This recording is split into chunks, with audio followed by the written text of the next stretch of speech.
సాధు సత్యవాక్కు శాంతి గూర్చు. తనకు నెరగు పాండు తనయాగ్రజు శపింపన్ భూనె సుబలు పుత్రి మాను మాను మనుచు నామె కెరుక చేసే న్యాయము వ్యాసుండు. సాధు సత్యవాక్కు శాంతి గూర్చు.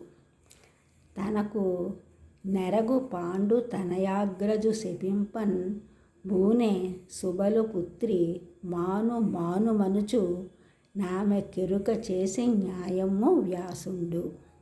సాధు సత్యవాక్కు శాంతి గూర్చు. పాండవులు శ్రీకృష్ణునితో పాటు గాంధారి వద్దకు వెళ్ళి వినయముతో నమస్కరించిరి.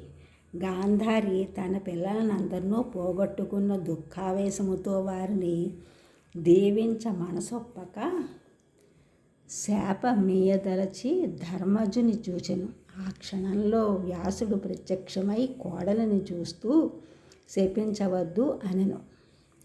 ధర్మరాజు ధర్మాత్ముడు, అతనిపై అలకమానుము, కోపించవద్దు. నీ కొడుకు యుద్ధమున కేగు సమయంలో నీకు నమస్కరించగా యతో ధర్మస్తతో జయ, ధర్మము ఉన్న చోట జయముండును అని పలికితివి కదా. ఆ ప్రకారమే పాండవులకు జయము కలిగినది అన్నాడు సాధువు సజ్జనుడు వ్యాసుడు. వ్యాసుడు పలికిన యథార్థ భాషణము విని గాంధారి శాంతి నొందెను. ఈ ఛానల్ చూసిన వారందరూ కూడా సబ్స్క్రైబ్ చేయండి, షేర్ చేయండి, లైక్ చేయండి, కామెంట్ చేయండి. సబ్స్క్రైబ్ చేసిన వారందరూ కూడా కృతజ్ఞతలు. షేర్ చేసినారు, లైక్ చేసినారు, కామెంట్ చేసినారు అందరికీ కూడా ధన్యవాదములు.